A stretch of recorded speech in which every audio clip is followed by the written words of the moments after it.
kasi garlic longganisa yung aking gagamitin panlahok sa aking talong. Ayan, meron akong isang siling haba, 2 piraso lang ang ating talong, at meron akong tatlo ito guys, 3 pirasong garlic longganisa. Iyan yung ilalagay ko sa kanya. So ayan, nilipayan na yan ng aking pamangkin na si Joshua ang talong guys, kay na ano na siya o nalaya na, kay umuwi kasi kami sa amin, so hindi agad naluto. So ngayon ko lang siya maluluto guys,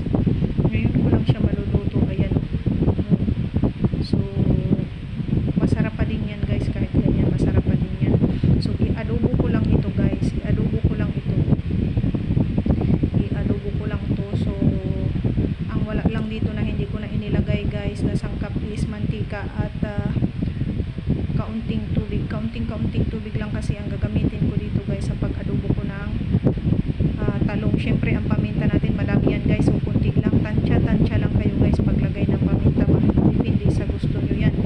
At lalo na sa paglagay ng ating magic sarap guys, kunti lang din po ang paggamit yan. Hindi naman yan ginawa para gamitin natin ng over, so tansya din ha, tansya din guys paglalagay ng mga pampalasa sa ating mga kinakain, kasi may mga utak man tayo guys, so gamitin natin yan sa tama din para hindi din tayo mapapahamak sa ating pagkain, mga ginagawa at niluluto na kinakain natin sa araw-araw. So itong tuyo na ito guys, mga siguro 2 tablespoon lang, kunti lang yan guys, tuyo na gagamitin ko, kasi yung ating longganisa ito po ay maalat po yung garlic longganisa na ating gagamitin guys. So ayan, i-share ko lang sa inyo ba. So gawin nyo ito guys, madali lang ito ba. Parang gisa-gisa na ano lang siya, pati gisa-gisa lang tuyo ang gamit na pati siya guys. So adobo yan siya, adobo ang tawag ko dyan guys, kasi gamitan natin siya ng tuyo ba, So itong 2 pirasong talong na ito ay slice ko lang ng size na hindi naman masyadong malalaki guys. So yung medium size, siguro medium size in different sizes. Ayan, bahala na kayo sa gayat na gusto nyo, basta ayan, basta maluto natin ba. So hindi na kailangan ng mga style technique, propaganda ba sa ating pagluluto, no? Basta ang mahalaga ay masarap ang magiging resulta ng ating pagluluto.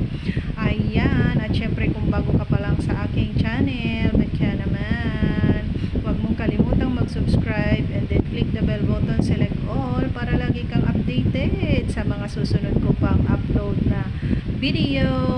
Ayan, to all my dear subscribers, viewers, silent viewers, sharers, their members, and super chatters, thank you very much and have a good day po sa inyong lahat. So ang aking video guys ay puputulin ko na sumandali dahil ako po ay maghiwa na ng aking nilulutong ulam, ang ating talong na masarap. Ayan, sana kayo din guys, i-try nyo ito sa inyong mga tahanan guys.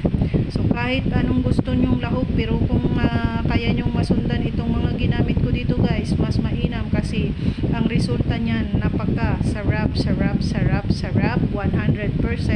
so sure. Ayan, thank you very much sa lahat ng mga naglalove kay Justina 07 Mix Vlogs, and I do love you.